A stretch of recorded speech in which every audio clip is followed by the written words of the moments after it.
350 lang dito sa Batangas, San Juan. Bibili ako yan po kasi may outing kami nila tsaka ano, ayan, layer na.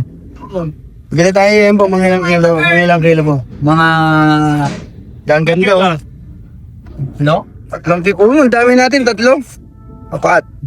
Okay. Mga ganito kunin natin. Kuya, 4 na kilo.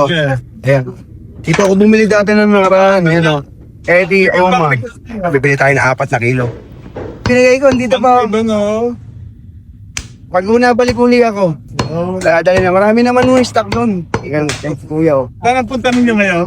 Diyan lang po sa Kalubkob. Kalab ko ba? Opo.